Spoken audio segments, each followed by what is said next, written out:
નમસ્કાર દર્શક મિત્રો, अब तकના લોકપ્રિય કાર્યક્રમ ચાય પે ચર્ચામાં આપનું સ્વાગત છે। દોસ્તો, ભૌતિક યુગ અને જિંદગીની ભાગદોડમાં આપણે ક્યાંક ને ક્યાંક જીવન જીવવાની જે રીત છે, જીવન જીવવાની જે પદ્ધતિ છે એ ક્યાંક આપણે ચૂકી રહ્યા હોય એવું લાગે છે। એટલે હવે જરૂર પડી છે જીવન જીવવાની પદ્ધતિ શીખવાની, એટલે કે આર્ટ ઓફ લિવિંગ શીખવાની। આર્ટ ઓફ લિવિંગ આપણે માટે જાણીતો શબ્દ છે અને આર્ટ ઓફ લિવિંગનું નામ આપણા કાને પડે એટલે શ્રી શ્રી રવિશંકરજીનો ચહેરો અને એમની વાતો યાદ આવે। તો આર્ટ ઓફ લિવિંગ શું છે, એનું બેઝિક કન્સેપ્ટ શું છે, એના વિશે ચર્ચા કરવા આપણા સ્ટુડિયોમાં આજે આર્ટ ઓફ લિવિંગના મોટિવેશનલ સ્પીકર, આર્ટ ઓફ લિવિંગના કોર્પોરેટ ટ્રેનર અને જાત જાતની જે પ્રવૃત્તિ હોય છે આર્ટ ઓફ લિવિંગની એના એક એક્સપર્ટ, પોતે બિઝનેસમેન છે, કવિ પણ છે, એવા પંજાબી આપણી સાથે ઉપસ્થિત છે। દીપકભાઈ, આપનું સ્વાગત છે। નમસ્કાર। નમસ્કાર। દીપકભાઈ, સૌથી પહેલાં તો એ જણાવો કે આર્ટ ઓફ લિવિંગ શું છે, મૂળ જે કન્સેપ્ટ છે એ શું છે? આજથી 40 વર્ષ 41 વર્ષ પહેલાં ગુરુદેવ શ્રી શ્રી રવિશંકરજીએ 1981માં 10 દિવસનું મૌન લઈ અને માનવજાત માટે સુદર્શન ક્રિયા એ લઈ આવ્યા। એ એમની પોતાની ભેટ છે માનવજાત માટે, અને ત્યાંથી આર્ટ ઓફ લિવિંગની શરૂઆત થઈ। આર્ટ ઓફ લિવિંગની વિશેષતા એ છે કે જીવનમાંથી આપણે કંઈ જ બાદબાકી નથી કરવી, થોડીક વસ્તુઓ કંઈક ઉમેરીએ અને જીવનને વધારે સુંદર બનાવીએ, જીવન એક ઉત્સવ બને। ગુરુદેવનું કહેવાનું છે કે life is joy, life is love, life is enthusiasm. તો આ જે 3 પાયા છે જીવનના, જીવન શું છે? જીવન ઉત્સાહ છે, જીવન પ્રેમ છે, જીવન શાંતિ છે, પણ દરેકના જીવનમાં આનો અનુભવ નથી। આ અનુભવ ક્યાંક ને ક્યાંક ખોવાઈ ગયો છે।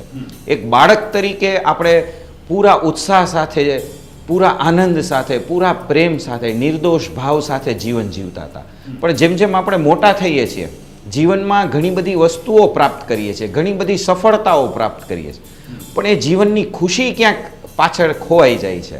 તો એ ખુશીને કેવી રીતે ફરી પાછી મેળવીએ, એ જ આર્ટ ઓફ લિવિંગ છે, એ જ જીવન જીવવાની કળા છે। અચ્છા દીપકભાઈ, લોકો બહુ સ્ટ્રેસમાં રહે છે અત્યારે।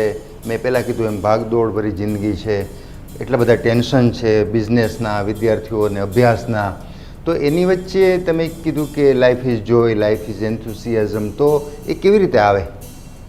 એની માટેની એક બહુ જ સરસ શ્વાસોશ્વાસની ક્રિયા છે, સુદર્શન ક્રિયા। શ્વાસ દ્વારા આપણે મનને વર્તમાનમાં લઈ આવી શકીએ, શ્વાસ દ્વારા આપણે મનને વર્તમાનમાં લઈ આવી શકીએ છીએ। મન જ્યારે વર્તમાનમાં હોય છે તો એ જ મુક્તિ કહેવાય છે, એ જ આનંદ છે, એ જ પ્રેમ છે, એ જ શાંતિ છે। શાંતિ એટલે શું? મનનું સ્થિર થઈ જવું। હવે મનને સ્થિર કરવા માટે આપણે ઘણા બધા પ્રયાસો કરીએ છીએ, ઘણી બધી મહેનત કરીએ છીએ, પણ એ મન સીધું પકડાતું નથી, મનને મનના સ્તરથી પકડી નથી શકતા, પણ શ્વાસ દ્વારા આપણે મનને પકડી શકીએ છીએ। કેવું છે? શ્વાસ દોરી છે અને મન પતંગ છે। તો જેમ પતંગને કંટ્રોલ કરવી હોય તો આપણે દોરીથી આપણે પતંગને કંટ્રોલ કરી શકીએ છીએ, એવી રીતે શ્વાસ દ્વારા આપણે મનને પકડી શકીએ છીએ। જેમ કે આપણે ગુસ્સે હોઈએ તો આપણો શ્વાસ થોડોક ફાસ્ટ થઈ જાય, દુઃખી હોય તો શ્વાસ ભારે થઈ જાય છે, ખુશ હોઈએ તો શ્વાસ સ્મૂધ થઈ જાય છે, સરળ થઈ જાય છે, હળવો થઈ જાય છે। તો એ જ આખું વિજ્ઞાન ગુરુદેવે 1981માં આ સુદર્શન ક્રિયા દ્વારા આખી માનવજાત માટે આપણને ભેટ આપી છે। તો જ્યારે સુદર્શન ક્રિયા કરીએ છીએ તો શું થાય છે? જે પણ આ નકારાત્મક ઇમોશન્સ જે મનમાં પકડાઈ ગયેલા છે અથવા સ્ટોર થયેલા છે એ બધા રિલીઝ થઈ જાય છે। એકવાર એ ઇમોશન્સ રિલીઝ થઈ જાય છે, જેમ કે આપણે સોડાની બોટલ ખોલીએ તો આખું ગેસ નીકળી જાય, પછી એ ઠંડી થઈ જાય, એકદમ નોર્મલ થઈ જાય। એ રીતે આપણી અંદર ઘણા બધા ઇમોશન્સ છે, તણાવ છે, એ બધા ભરાઈ જાય છે અને એ સપ્રેસ થઈ જાય છે।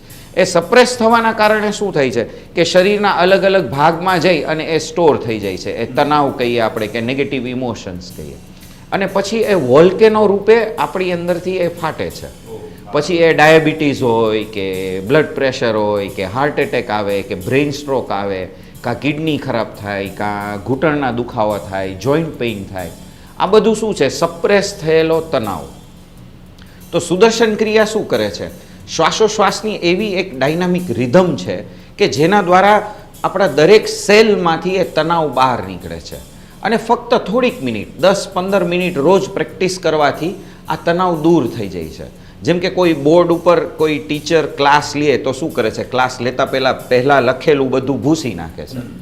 હા, તો એવી જ રીતે આપણે રોજબરોજ જ્યારે સુદર્શન ક્રિયા કરીએ તો શું થાય, જે પણ તણાવ ભેગો થયો હોય એ બધો નીકળી જાય, એ રિલીઝ થઈ જાય, તો આપણે તરોતાજા ફરી થઈ અને જીવન જીવી શકીએ છીએ. અને ખરેખર જે લોકો પણ આ સુદર્શન ક્રિયા કરી છે એ લોકોને એ ઉત્સાહ, એ પ્રેમ, એ શાંતિ, એ આનંદનો અનુભવ ત્વરિત થાય છે. એવું નહીં કે 5 વર્ષ પછી કે 5 મહિના પછી નહીં, જેવી સુદર્શન ક્રિયા કરીએ 15-20 મિનિટમાં આપણે રિફ્રેશ થઈ જઈએ છીએ, અંદરથી રિફ્રેશ થઈ જઈએ છીએ. દીપકભાઈ, સુદર્શન ક્રિયા વિશે તો આપે સરસ વાત કરીને અમારા દર્શકોને એમાં રસ પણ પડ્યો હશે, હું એમ માનું છું. પણ એ કેવી રીતે થાય? બેઝિકલી જે લોકો જાણતા નથી, જેમ કે હું નથી જાણતો કે સુદર્શન ક્રિયા કેવી રીતે થાય, શું છે, તો તમે અમારા દર્શકોને બતાવી શકો છો અત્યારે કે ભાઈ આ કેવી રીતે થઈ શકે છે? હા, હવે એ બતાવી બહુ ઇઝી તો નથી, એટલીસ્ટ 4 દિવસની એ પ્રેક્ટિસ જોઈએ અને એ પ્રોપર એનું શું કહેવાય, માર્ગદર્શન કરવું પડે. અને એ ટ્રેન્ડ જે ટીચર છે આર્ટ ઓફ લિવિંગના, એની પાસેથી પ્રોપર શીખવી પડે, પછી આપણે ઘરે કરી શકીએ છીએ. ઓકે, એક બીજું કે આર્ટ ઓફ લિવિંગ છે એ 3 પાયા ઉપર સ્થિત છે, 3 પાયા ઉપર ઊભું છે. તો એ 3 પાયા કયા, એની થોડી વિસ્તૃત સમજ અમારા દર્શકોને આપી દો. ગુરુદેવે આખી આર્ટ ઓફ લિવિંગની જે સ્થાપના છે એ આ 3 પાયા ઉપર કરી. સૌથી પહેલો પાયો છે સાધના. જેમ કે સાધના એટલે એવું ધન જે હંમેશા સાથે રહે છે. આપણે શરીર છોડીએ પછી પણ આપણી સાથે રહીએ, એટલે એને સાધના કહીએ. હા, શાસ્ત્રોમાં આનું બહુ જ મહત્ત્વ કીધું છે. જેમ કે આપણે માખણમાંથી આપણે ઘી કાઢવું હોય તો કેવું પડે, એ વલોવવું પડે. છાશમાંથી પણ માખણ કરવું હોય તો આપણે એને વલોવવી પડે અને પછી એમાંથી માખણ નીકળે. એવી જ રીતે માખણને ગરમ કરીએ તો એમાંથી પછી ઘી નીકળે. એવી રીતે તો સાધના એ છે કે જે કરવાથી મન શાંત થાય છે, મન વર્તમાનમાં આવે છે. અને સાધનાના છે ને 2 મુખ્ય ભાગ છે આર્ટ ઓફ લિવિંગમાં. એક છે સુદર્શન ક્રિયા અને બીજું છે સહજ સમાધિ ધ્યાન. આ બંનેને સાધનાના ભાગ કીધા છે. પછી એડવાન્સ મેડિટેશન કોર્સ પણ છે, પણ નિયમિત રૂપે જે સાધના ઘરે કરવાની છે એ આ 2 ભાગમાં છે, એક સુદર્શન ક્રિયા અને એક સહજ સમાધિ ધ્યાન. એ કરવાથી શું થાય, એ મનમાં એ તાજગી આવે, એ ઉર્જા આવે, શાંતિ આવે, પ્રેમ આવે. એ આપણો સ્વભાવ છે. કેવું છે, મનમાં કાં અભાવ હોય છે કાં પ્રભાવ હોય છે. આ જીવનમાં આ 2 વસ્તુના કારણે આપણને જીવનમાં બહુ જ તણાવ મહેસૂસ થાય છે અથવા અનુભવમાં આવે છે.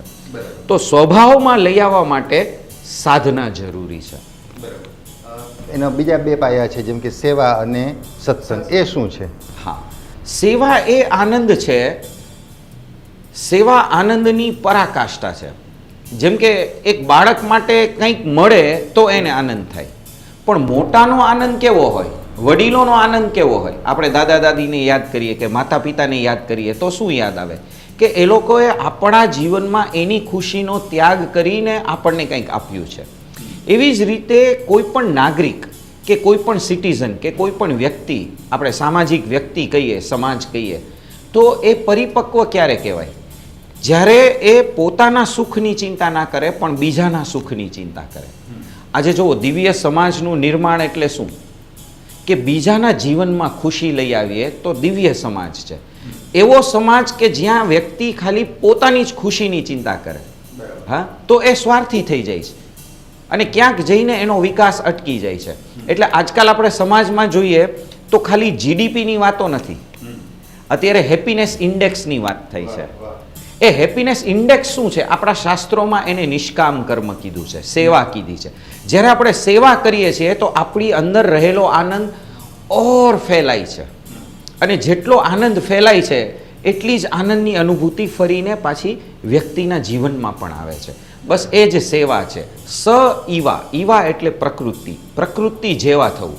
એટલે પ્રકૃતિમાં જેમ આપણે એક બીજ વાવીએ છીએ તો એ અનેક બીજ કરીને આપે છે. એવી જ રીતે આપણે સમાજમાં ખુશીને વેચીએ તો એ અનેક ગણી થઈને આવે છે. બસ એ જ સેવા છે. સત્સંગ એટલે સત્સંગના 3 ભાગ છે, જ્ઞાન, ધ્યાન અને ગાન, મ્યુઝિક. મ્યુઝિક, મેડિટેશન અને નોલેજ, એ સત્સંગના 3 પાયા છે. ઘણીવાર આપણે જોઈએ તો સત્સંગમાં ઘણી જગ્યાએ ખાલી ફક્ત ભજન કીર્તન થતા હોય છે, ધ્યાન નથી થતું. ધ્યાન પણ એક અંગ છે સત્સંગનો. અને ઘણી જગ્યાએ આપણે જોઈએ સત્સંગમાં તો ફક્ત ખાલી મ્યુઝિક છે, અને ક્યાંક આપણે જોઈએ તો ખાલી નોલેજ છે, જ્ઞાન છે. તો ખાલી જ્ઞાન જે છે એ આપણા આઈક્યુને સ્ટ્રેન્થ કરે છે. આપણે 3 કોશન્ટ છે, આઈક્યુ, ઈક્યુ અને એસક્યુ. તો શાસ્ત્રો અનુસાર જે સત્સંગ થવો જોઈએ એમાં આ 3 ભાગ છે, જ્ઞાન, ધ્યાન અને ગાન. એટલે આપણું આઈક્યુ આઈક્યુ એટલે ઇન્ટેલિજન્ટ કોશન, ઈક્યુ એટલે ઇમોશનલ કોશન અને એસક્યુ એટલે સ્પિરિચ્યુઅલ કોશન. તો સત્સંગની પૂર્ણતા ક્યારે કહેવાય? જ્યારે આ 3 કોશન આપણી અંદર ડેવલપ થાય. હવે બીજો ભાગ સત્સંગનો હું કહું. સત્સંગમાં આપણે તાળીઓ પાડીએ છીએ તો અહીંયા ઘણા બધા એક્યુપ્રેશર પોઈન્ટ્સ હોય છે. એટલે ઘણા યુવાનો છે, જેમ કે હું પોતે કોલેજમાં હતો ને મેં પહેલો જ્યારે સત્સંગ કર્યો તો મને પણ શરમ આવતી હતી. પણ પછી ખબર પડી કે તાળીઓ પાડવાથી આપણા ઘણા બધા એક્યુપ્રેશર પોઈન્ટ્સ હોય છે. આપણે ખુશ હોઈએ, નાના બાળકોને જોઈએ તો શું કરે, એ તાળી પાડતા હોઈએ છે. તો સત્સંગમાં તાળી પાડવાનો પણ બહુ મહત્વ છે. બીજું મંત્રોચ્ચાર હોય એમાં. એ મંત્રોમાં શક્તિ છે. મંત્રોની બાબતે શાસ્ત્રોમાં શું કીધું છે? મનના ત્રાયતે ઇતિ મંત્ર. મંત્ર એટલે જે મનને તોડે છે. એટલે જુદા જુદા મંત્રોમાં જુદી જુદી શક્તિઓ છે અને એ મનને શાંત કરે છે અને આપણું જે ઇમોશનલ ઇમ્બેલેન્સ છે એને બેલેન્સ કરે છે, ઇમોશનલ સ્ટેબિલિટી લઈ આવે છે. અત્યારે આપણે જોઈએ તો ઘણા બધા ફોબિયાસ છે, ઘણા બધા ઇમોશનલ ડિસઓર્ડર્સ છે. આ બધા સત્સંગથી બેલેન્સ થાય. એલોપેથી સાયન્સમાં અત્યારે વિજ્ઞાનમાં શું કીધું છે કે 99% રોગો સાયકોસોમેટિક છે. તો સત્સંગ દ્વારા, ધ્યાન દ્વારા, જ્ઞાન દ્વારા અને ભજન દ્વારા શું થાય છે? આ સાયકોસોમેટિક ડિસઓર્ડર્સ છે ને એ ઓછા થાય છે. આ પ્રૂવન સાયન્સ છે. જેમ કે ધ્યાનમાં પણ એક રિસર્ચ થઈ છે કે ધ્યાન દ્વારા આપણી અંદર ગ્રે મેટર વધે છે અને ડીએનએ પણ ચેન્જ થાય છે. સપોઝ આપણે 45 દિવસ સવાર સાંજ ધ્યાન કરીએ તો બ્રેઇનનું સ્ટ્રક્ચર પણ ચેન્જ થઈ જાય છે. એટલી બધી રિસર્ચો થઈ રહી છે.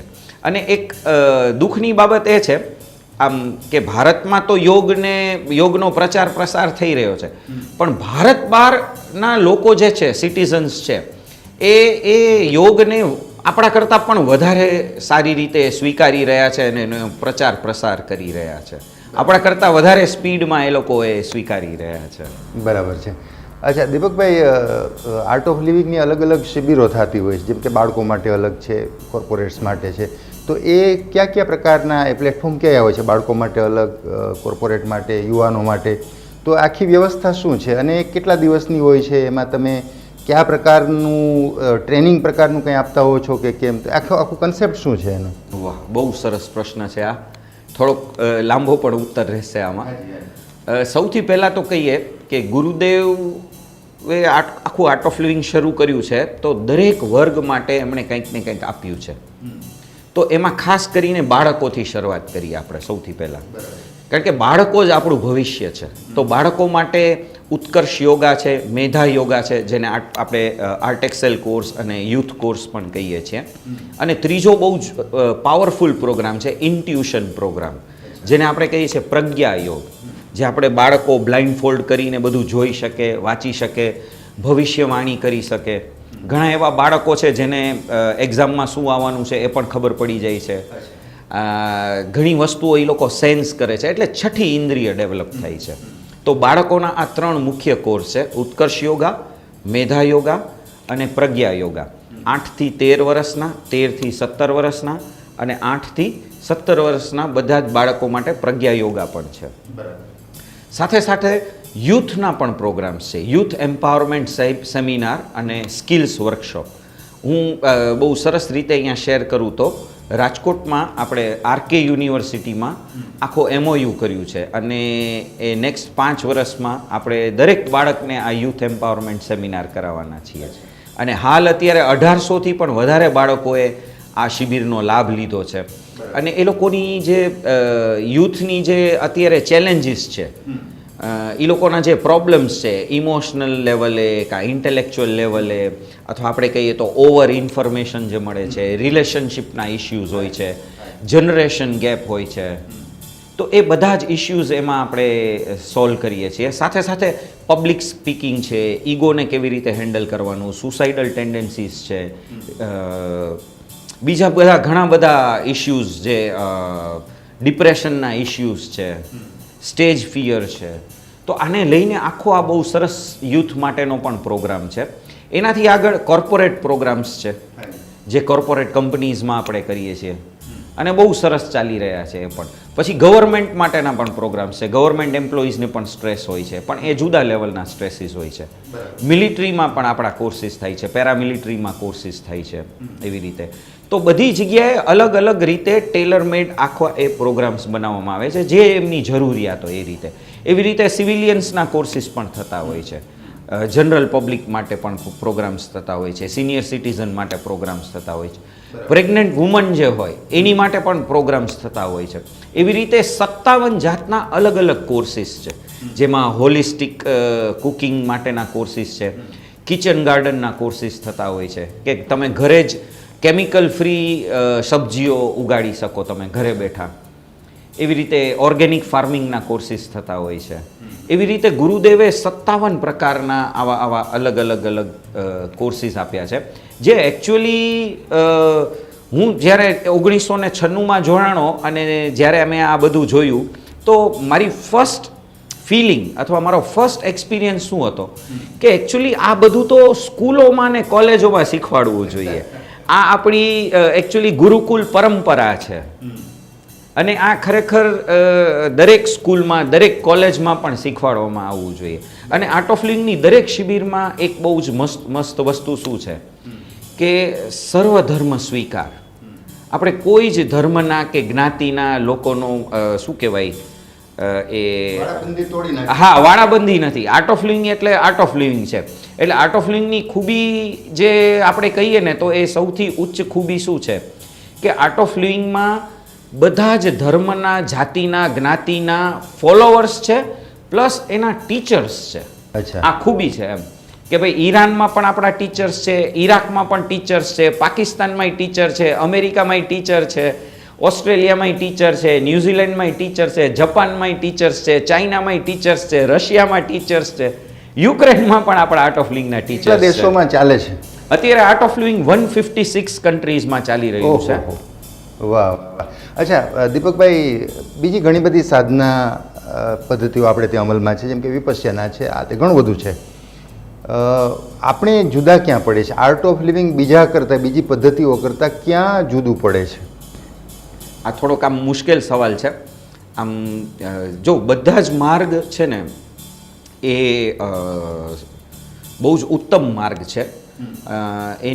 એની સાથે કમ્પેર ના કરાય પહેલાં તો. હા, કેળું છે અને સફરજન છે અને દ્રાક્ષ છે. એવી રીતે કોઈ પણ માર્ગને કમ્પેર તો ના કરવા જોઈએ જનરલી. પણ આર્ટ ઓફ લિવિંગમાં હું છેલ્લા 26 વર્ષથી જોડાયેલો છું, તો એની બાબતે હું થોડુંક કહીશ કે વર્તમાન સમયને લઈને ગુરુદેવે આખું આર્ટ ઓફ લિવિંગનો આ માર્ગ બનાવ્યો છે કે જેમાં સાધના પણ છે. ઘણા લોકોને સાધના કરવી હોય તો સાધનાથી જોડાઈ શકે છે. ઘણા લોકોને સેવા કરવી હોય તો આપ સેવા પણ કરી શકો છો. ઘણા લોકો સત્સંગમાં ઇન્ટરેસ્ટેડ હોય.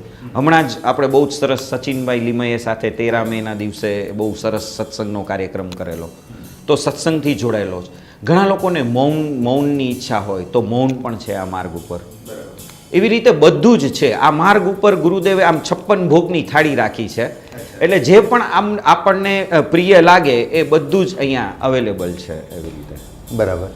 હવે એક દાખલા તરીકે તમે સચિનભાઈનો ઉલ્લેખ કર્યો અને ગીત સંગીતનો ઉલ્લેખ કર્યો સત્સંગમાં, તો તમે લોકો થોડું ગીત સંગીતને વધુ પ્રાધાન્ય આપો છો, જે આપણી મૂળ પરંપરા છે. જેમ કે દાદીમાં બધા ભેગા થાય ડોસીમાં મંદિરે તો તાળીઓ પાડીને ગાય, સવારે સત્સંગ કરે તો ગાય, ક્યાંય પણ સત્યનારાયણની કથા હોય તો બહેનો છેલ્લે થાળ ગાય, આરતી ગાય. તો ગાવાની પરંપરા આપણી મૂળભૂત છે.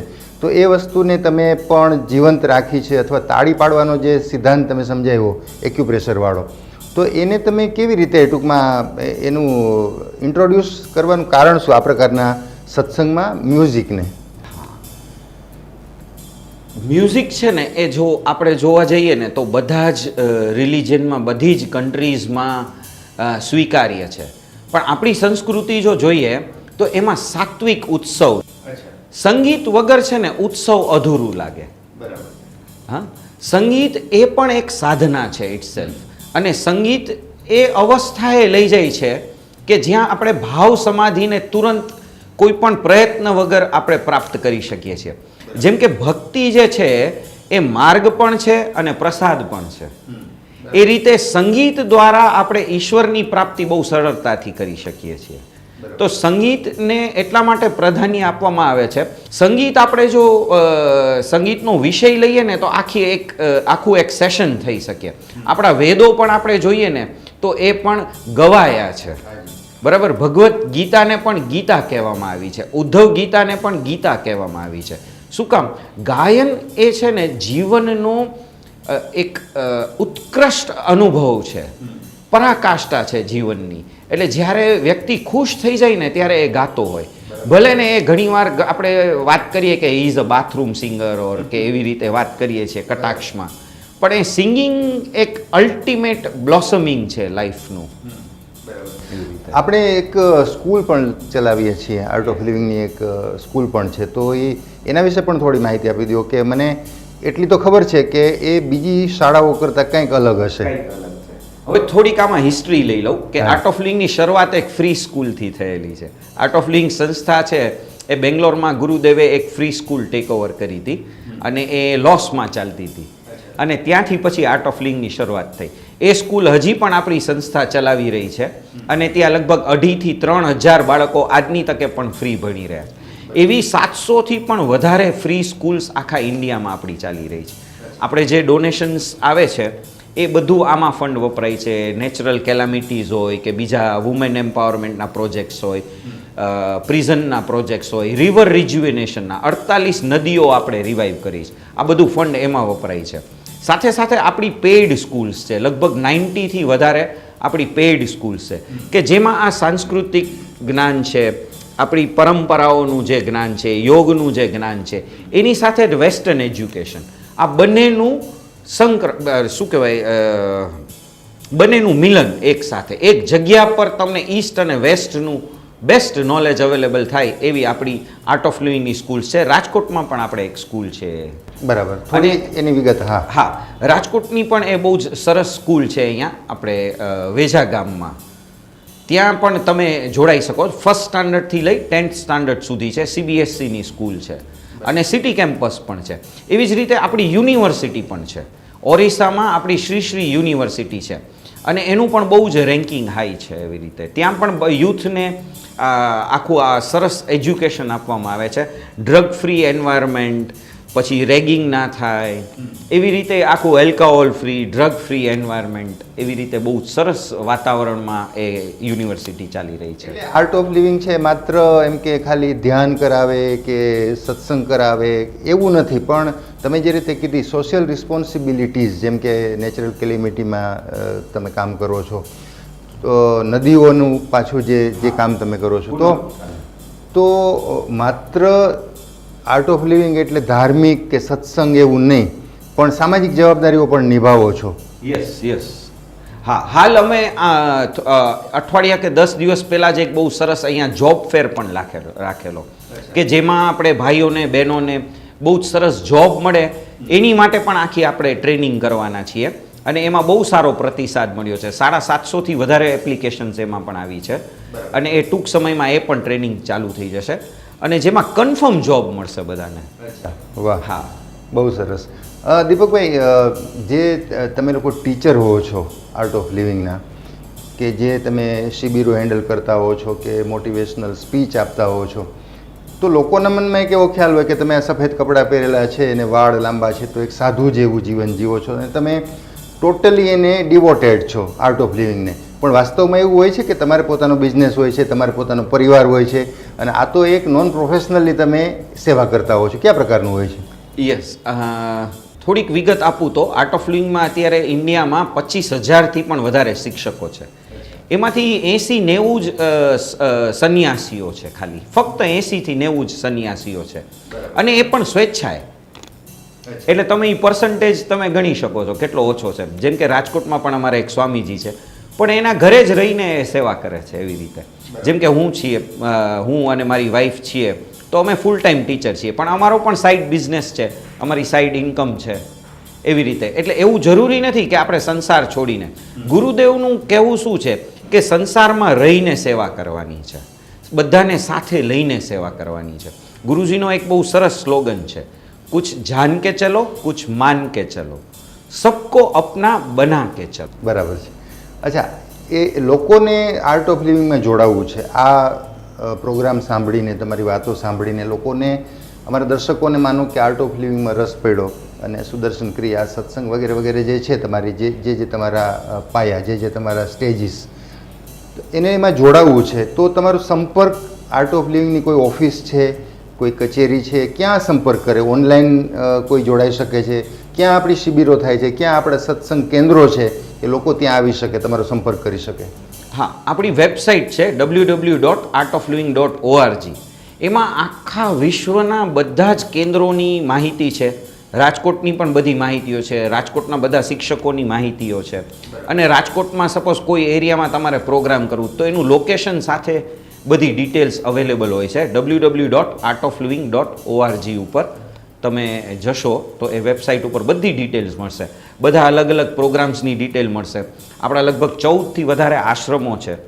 બરોડાની બાજુમાં પણ વાસદ આશ્રમ છે, આપણે બહુ જ સરસ, ત્યાં શ્રી ગુજરાત વાસદ આશ્રમ છે, ત્યાં પણ રેગ્યુલર શિબિરો થતી હોય છે. તો આ બધી જગ્યાએ તમે જ્યાં ઈચ્છો ત્યાં તમે રેસિડેન્શિયલ, નોન રેસિડેન્શિયલ શિબિરો કરી શકો છો અને જોડાઈ શકો છો. આપ સૌને આમંત્રણ છે. અચ્છા, એક મારે એ પણ પૂછવું છે કે આપણી નિયમિત રીતે કોઈ શિબિરો થતી હોય છે, અથવા તો રાજકોટમાં કોઈ એવું કેન્દ્ર છે કે સૌરાષ્ટ્રમાં ક્યાંય બીજા કેન્દ્રો છે જ્યાં નિયમિત શિબિરો થતી હોય, અથવા નિયમિત સત્સંગ થતો હોય કે ભાઈ દર રવિવારે આ જગ્યા ઉપર સત્સંગ હોય છે, શનિવારે આમ હોય છે, એવું કંઈ રેગ્યુલરલી હોય છે કે કેમ? યસ, નિયમિત રૂપે સોમવારે અમારે ભક્તિનગર બાજુ સત્સંગ હોય છે, બુધવારે રણછોડનગરમાં સત્સંગ હોય છે, ગુરુવારે આપણે રેસકોર્સ લાઈફ બિલ્ડિંગમાં સત્સંગ હોય છે, શનિવારે નાથ ભવનમાં સત્સંગ હોય છે. એવી રીતે અલગ અલગ વિસ્તારમાં અલગ અલગ જગ્યાએ આપણા સત્સંગ થતા હોય, એ પણ બધું વેબસાઇટ ઉપર અવેલેબલ છે. લગભગ 20થી 22 જગ્યાએ આપણા રેગ્યુલર ફોલોઅપ્સ થાય છે. એટલે જે લોકોએ પણ શિબિર કરેલી હોય તો એનું વન ટાઈમ ડોનેશન હોય છે અને પછી આજીવન એ ફ્રી કરી શકે છે, અને બધા ફોલોઅપ્સમાં પણ એ ફ્રીમાં આવી શકે છે. તો એ બધી જ માહિતીઓ વેબસાઇટ ઉપર અવેલેબલ છે. બધા ફોલોઅપના કેન્દ્રો, સત્સંગના કેન્દ્રો, શિબિરના સ્થળો, એ બધું જ ટાઈમ ટુ ટાઈમ અપગ્રેડ થતા હોય છે. લોકોને ઘણી વખત મનમાં એવા પણ સવાલ આવતા હોય કે ભાઈ કોઈ પંથમાં જોડાઈએ કે કોઈ સંસ્થા સાથે જોડાઈએ તો એમાં રજિસ્ટ્રેશન કરાવવું પડતું હોય છે, એમાં કોઈ ફી આપવી પડતી હોય છે. તો આપણે ત્યાં કોઈ એવું રજિસ્ટ્રેશન કે કોઈ સભ્ય ફી કે એવું કંઈ હોય છે કે નિઃશુલ્ક લોકો જોડાઈ શકે છે? બંને રીતે કરીએ છીએ આપણે. અમુક પ્રોગ્રામ્સ છે એ નિઃશુલ્ક હોય છે અને અમુક પ્રોગ્રામ્સ હોય છે એમાં થોડુંક ડોનેશન હોય છે, પણ એ વન ટાઈમ હોય છે અને એ સેવામાં જાય છે. અને લગભગ દરેક શિબિરમાં, જેમ કે હમણાં જ અમારે સહજ સમાધિ ધ્યાન શિબિર પૂરી થઈ તો એમાં ઘણા લોકો શિબિરાર્થીઓ હતા અને એમાંથી ઘણા લોકો એટલું ડોનેશન નહોતા કરી શકતા.